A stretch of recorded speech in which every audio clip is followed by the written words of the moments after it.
உலக அரசியலில் நீண்டகால எதிரிகளாக கருதப்படும் அமெரிக்கா மற்றும் கியூபா இடையிலான மோதல் இப்போது ஒரு மிக ஆபத்தான கட்டத்தை எட்டியுள்ளது.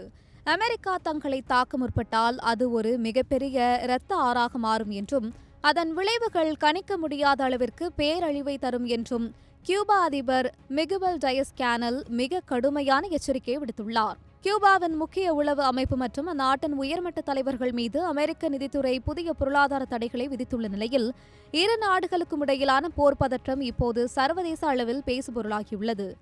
இந்த மோதலுக்கு பின்னணியில் இருக்கும் மிக முக்கியமான காரணம் போர் ட்ரோன்கள். கியூபா நாடு ரஷ்யா மற்றும் ஈரானிடம் இருந்து சுமார் 300க்கும் மேற்பட்ட அதிநவீன ராணுவ ட்ரோன்களை பெற்றுள்ளதாகவும், அவற்றை அமெரிக்காவின் குவாண்டனாமோ விரிகுடாவில் உள்ள ராணுவ தளம் அல்லது புளோரிடா மாகாணத்தின் மீது ஏவ திட்டமிட்டுள்ளதாகவும் அமெரிக்க உளவு தகவல்கள் தெரிவிக்கின்றன.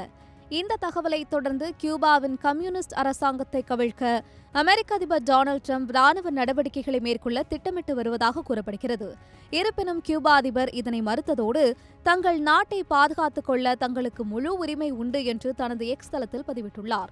அமெரிக்கா ஏற்கனவே கியூபா மீது ஒரு பொருளாதார போரை தொடங்கியுள்ளது. கியூபாவின் எரிபொருள் தேவையை பூர்த்தி செய்யும் வெனிசுலாவிடம் இருந்து வரும் எண்ணெய் கப்பல்களை அமெரிக்கா தடுத்து நிறுத்தியுள்ளதால் கியூபாவில் வரலாறு காணாத மின் தட்டுப்பாடு மற்றும் மனிதாபிமான நெருக்கடி ஏற்பட்டுள்ளது. இதனை ஒரு சாக்குப்போக்காக பயன்படுத்தி கியூபாவை ராணுவ ரீதியாக முடக்க அமெரிக்கா முயல்வதாக கியூபா அரசு குற்றம் சாட்டுகிறது. 1960களில் அமெரிக்காவின் ஆக்கிரமிப்பு முயற்சியை கியூபா மக்கள் எப்படி முறியடித்தார்களோ, அதே போன்றதொரு உறுதியுடன் இப்போது தாங்கள் போரிட தயார் என்று ஐக்கிய நாடுகள் சபைக்கான கியூபாவின் தூதர் தெரிவித்துள்ளார். இந்த நெருக்கடியான சூழலில் மெக்சிகோ போன்ற நாடுகள் கியூபாவிற்கு மனிதாபிமான உதவிகளை வழங்கி வருகின்றன. ஆனால் வாஷிங்டன் நிர்வாகம் தனது பிடியை தளர்த்தப் போவதில்லை என்பதில் உறுதியாக இருக்கிறது. ஒருபுறம் அணுசக்தி பேச்சுவார்த்தைகள் முடங்கியுள்ள நிலையில், மறுபுறம் கியூபா மீதான இந்த நேரடி மோதல் போக்கு மத்திய அமெரிக்க பிராந்தியத்தை ஒரு மிகப்பெரிய போர் மேகத்திற்குள் தள்ளியுள்ளது.